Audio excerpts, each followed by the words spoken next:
Okay guys, so taking a break from rock and roll on this project. We've been going all day long, weeks long now, and we're covering more ground than we're able to catch on the camera the entire time. So I'm gonna fill you in with some quick chunks of what we got going. So as of right now, just finished up cutting this piece, this center section piece, which we had to bow to fit in here, and got this coped out for the fuel lines where they come out, and this is clean, nice seam across here, coped out for the roll cage on either side with a gap that's weldable. The subframe and everything in there is looking good, so we can weld to that. Fuel lines have been pinned down over there. I think we're just about done, wrapped up on that side. Steven was in there working on the back end of the drive shaft. That thing fits tight in there, doesn't it? Yeah, it's great. God, we've had our asses kicked. So the new pinion yoke that's on there, between it being brand new billet chunk of metal and even the painted caps on that thing, like it just barely fits. So that had to be walked in with a mallet. Thanks, Steven. Steven just pulled that panel back up. So now you can see the subframe floor stuff that you saw me weld in here earlier. That's what's supporting all this. And Steven is down there working on the drive shaft, but I think... Why am I working on it for the third time? Well... Really? Methinks that it went in without tightening the pinion nut. Yeah, that sounds about right. So, I know Steven's really excited. Yeah. I'm super excited to pull that back off for the second or the third time.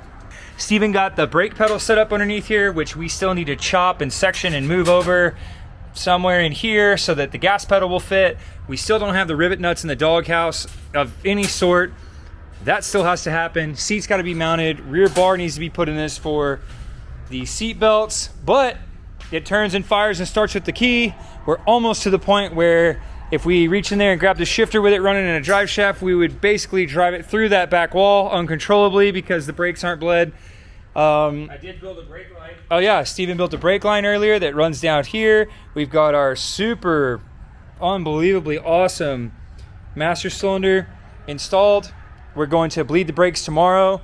Probably bleed them and then modify the pedal and move that over. I'm saying tomorrow, maybe tonight. We have no time frame whatsoever.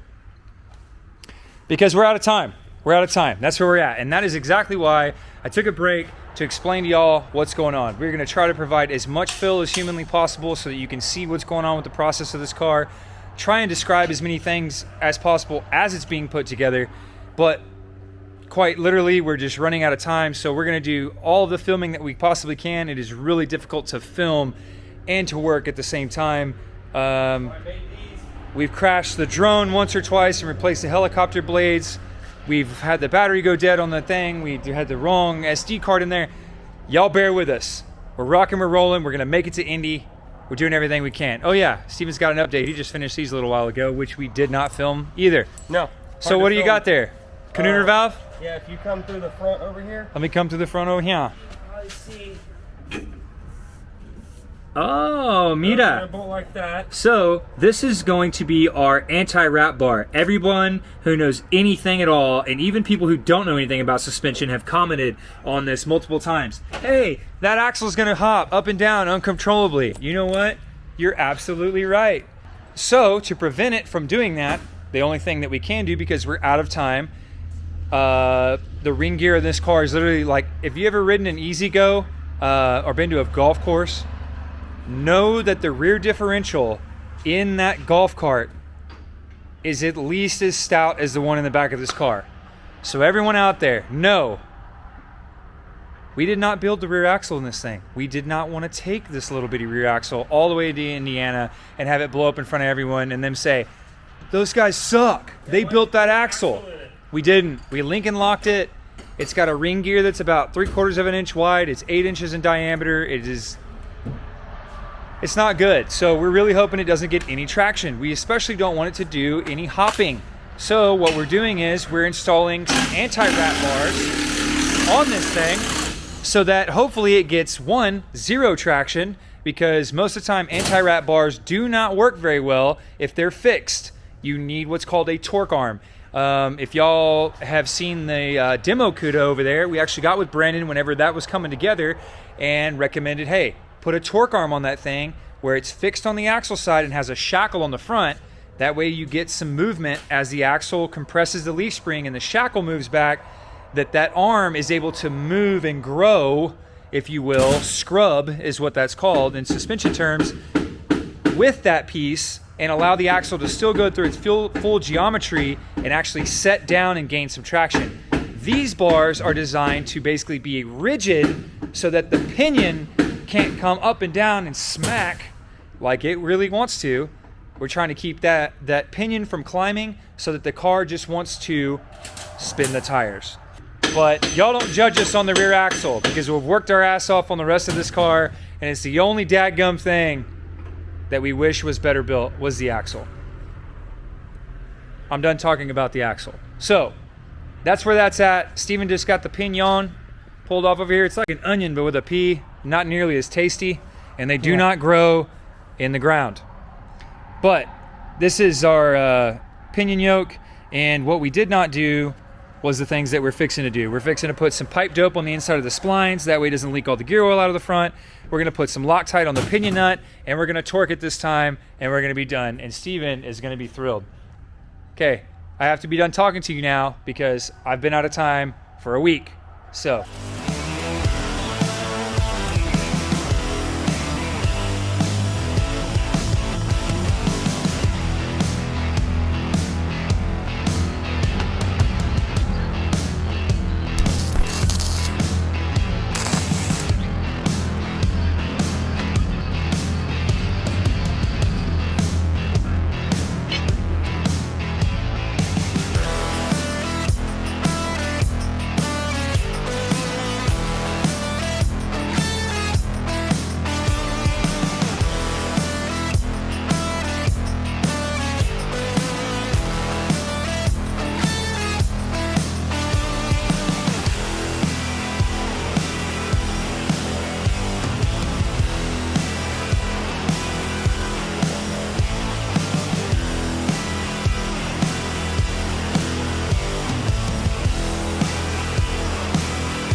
The plan is to mount this piece on the doghouse here, somewhere about like that.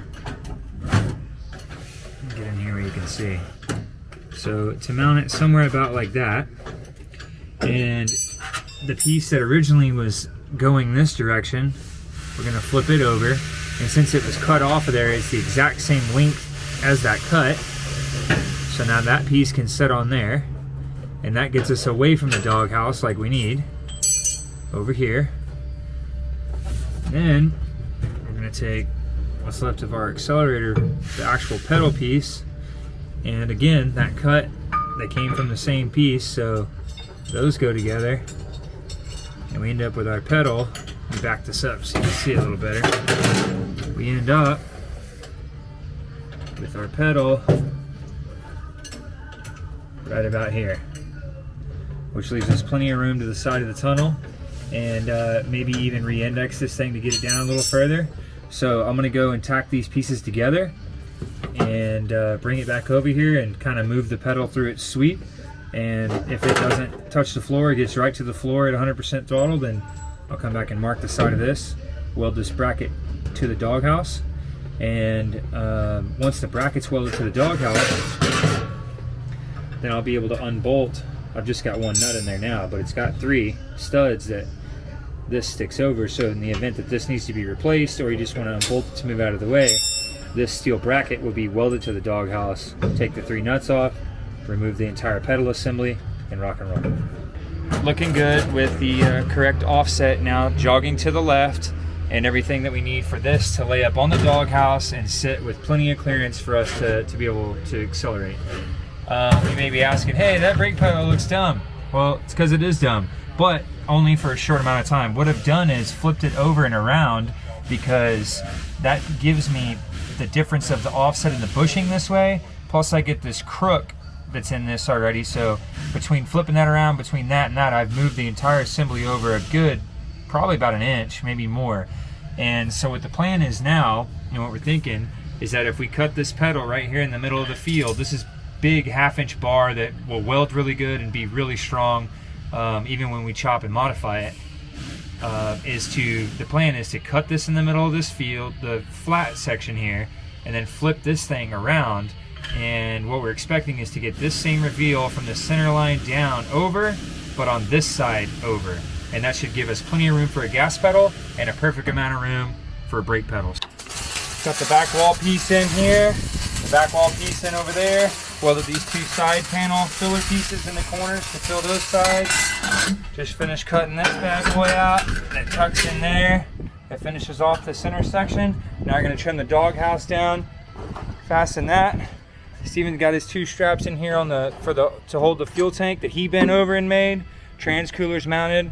We ended up using some Cummins exhaust manifold spacers to get it up off here. Plenty of room for that thing to draft, and the fan's gonna be pulling upward. Got the transmission lines run down, welded a couple bolts off of the control arm, so all this stuff will move with the suspension. We're leaving some slack. Gonna actually move these all in to match that side for this filler panel. We've got that piece done, the center piece is almost done, and we've got the last piece is gonna be this right here. Then it's time to hang the doors on this thing. We got 1 seat ready to rock and roll. Steering column's in. Brake pedal is done. We end up just making something, so got a couple of crooks in this to get around it, but we got brakes.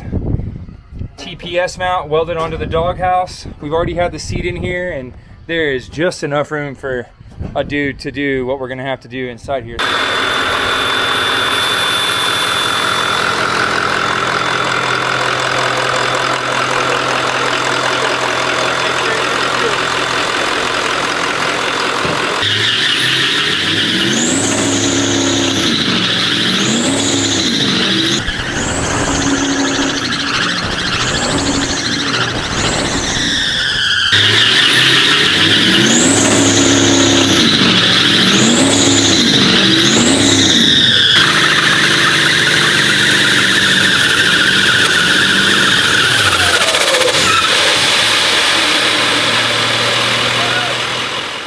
Well, we were having fun in the sun and everything was good, and then it made a loud popping noise. And we jacked the back end of this car up off the ground to see what happened, and here's what happened. Roll it forward, Steven.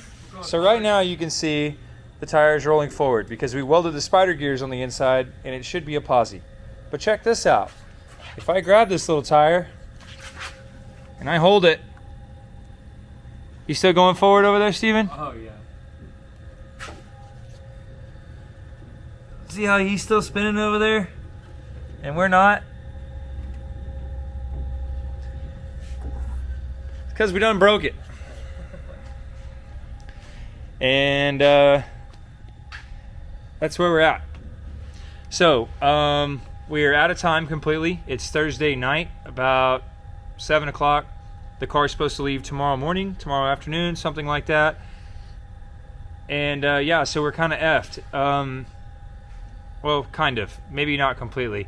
we've already got plane tickets. We've made all these plans to do this. We've worked way too hard to miss going to this event. So we found an 8.8 out of a Ford Explorer. Yep. That we are going to. It's supposed to be the same 514.5. It's an inch wider than what we have, which isn't a big deal. 31 spline axle shafts. Much stronger, bigger ring gear gear ratio as well. So we've got to get that axle here, strip all the work off this 8-inch axle that we just did, traction bars, shock tabs, whatever, blah blah blah.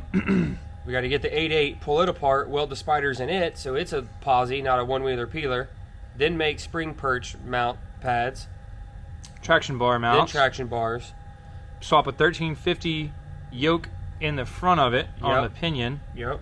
And adapt it to the drive shaft. And you got 6 hours. Yeah. Ain't nothing but a chicken. Ain't nothing but a thing but a chicken wing. Yeah. Or something like that. Yeah, it's gonna be great. It's gonna go quick. It's gonna be smooth. My brain is fried. We're so tired. We've worked our butt off on this thing, and we thought we were on the downhill, but we got one more day of busting ass, and yeah, we either win or lose, but we've lost, and now we need to win again. yeah, so that's what we're doing. We're gonna figure it out and get this thing together, and we're gonna be in Indy one way or the other. And we're gonna be doing burnouts, by God Almighty. So probably head to the house and go to bed because it's gonna be a really long day tomorrow. Yeah. Long morning tomorrow. Yeah, what he said. All right, guys. Thanks for watching, and I guess you'll see in the next episode how this went. Later. Peace.